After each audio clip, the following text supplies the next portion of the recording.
Well, I thought I would make a quick little update video here. So I think it's been a little bit since I made one. And hopefully, fingers crossed, after 2 years of messing with things, we finally have things kind of figured out and are hopefully on the way to um, making it run great. Unfortunately, the season is pretty much done. Well, it is done. But I think we finally have figured it out. Combination of a bunch of little things. You know, End up moving the O2 sensors instead of a 90-degree angle, more like a 45-degree angle. And that may or may not help, but that will, at least will help with the longevity of the O2 sensors. And change some coil plugs. Again, not 100% sure if that was too much of an issue, but did that. I did put my 2000cc injectors back in. Had a couple O-rings that were kind of messed up, so replaced those. But the biggest thing was the fact, I believe, that when you had been using the ForeScan tool to do the crank position sensor relearn and was getting, which I had mentioned several times, was getting misfires in the log. And at about 2000 at about 60 miles an hour at about 2000 rpm, you could watch it on the computer cranking off or ticking off a bunch of the what appeared to be misfires, and you could also feel it, or what I thought I was feeling it, in the car. Well, after we tried this and that, and replaced sensors and replaced this and that, and the injectors and everything, and just couldn't figure out why. I was about to pull the engine, thinking that the chain, the time when I timed the cams was off or something like that. And I kind of posted in the forums about it because I did go back, and the fact that I went back to the HP relearned the crank position sensor with the HP tuners, and sorry, lost my train of thought there. The misfires would disappear, but the car just seemed down on power.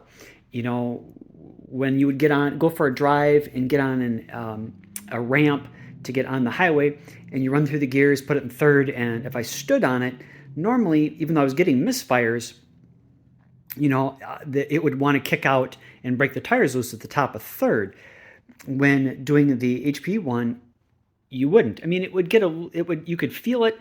It wasn't like had no power, but it would kind of get. You could find the rear end wiggle a little bit, but it wouldn't break loose, and it just didn't feel like when you stood on it that it had the power.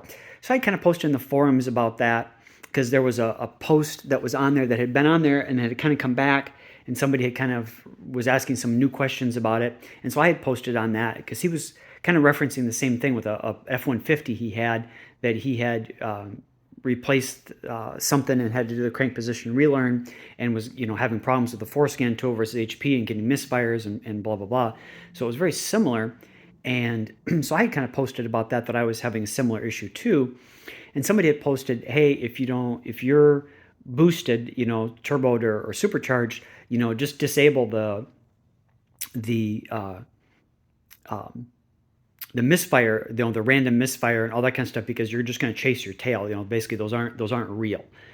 And so I had redone the HP tool, or you say using the HP tool, and I had mentioned to the tuner that I was trying to help me that I had done that, and that I was still getting a little bit at this point. Since I wasn't getting misfires, I called it surging at about 60 miles an hour at about 2000 RPM, and I was getting a little bit of surging. So he made some fuel adjustments and some other torque adjustments and little things like that.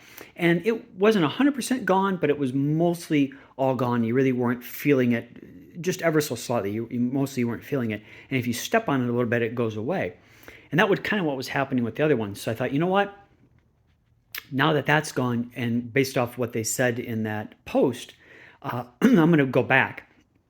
So I went back and used the ForeScan tool to relearn it. It took quite a bit. It took me a good 5-6 minutes because it didn't want to. It has you rev it a bunch of times versus the Ford, or sorry, the HP one, just rev it once and you're done. The Forescan one, the Ford tool, has you rev it, a bunch of times. It's like 10-20% every time, and it keeps like, it's like double checking itself or something.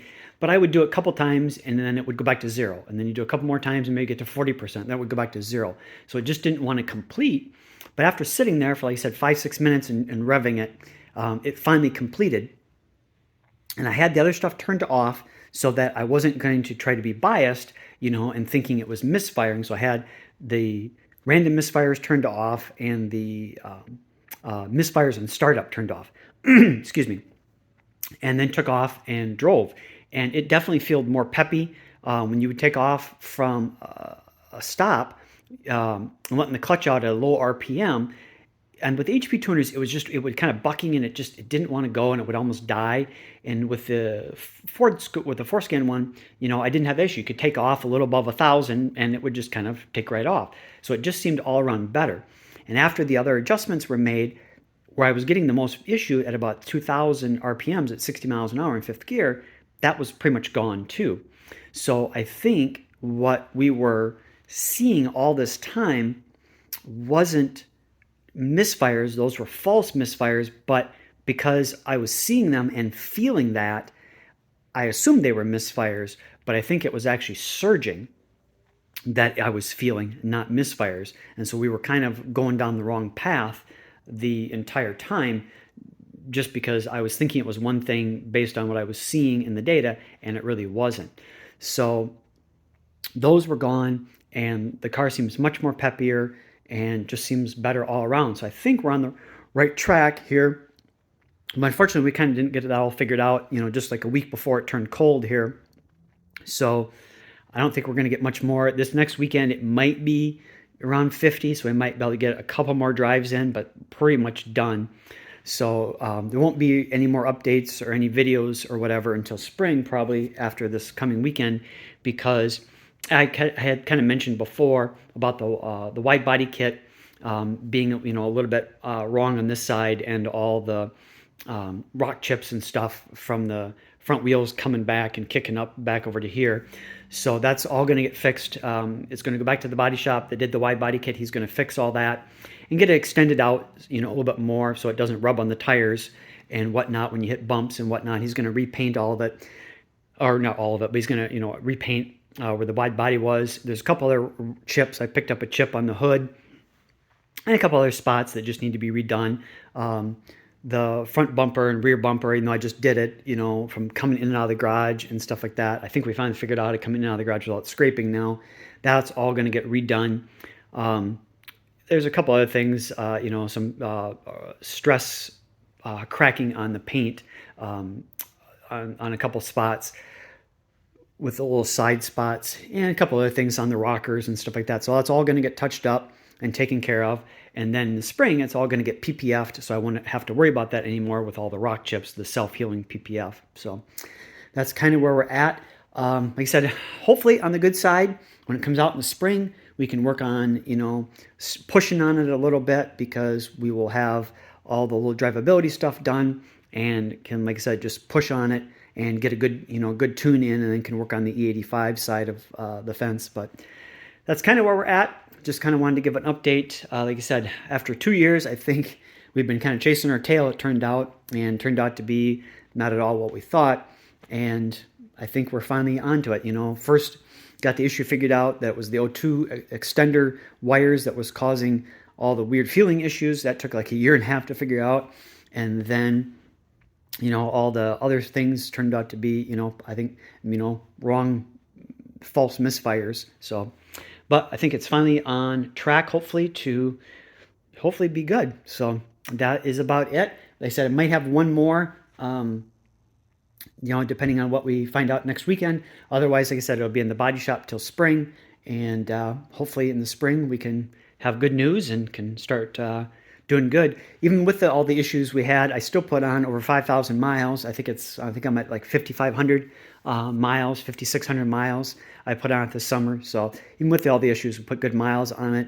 Hopefully next year the drivability will be good and could put even on more miles, because there was a bunch of shows that I wanted to go to that just didn't go to because the car wasn't running right, and on the drag strip and stuff like that. So that is about it. Thanks for watching.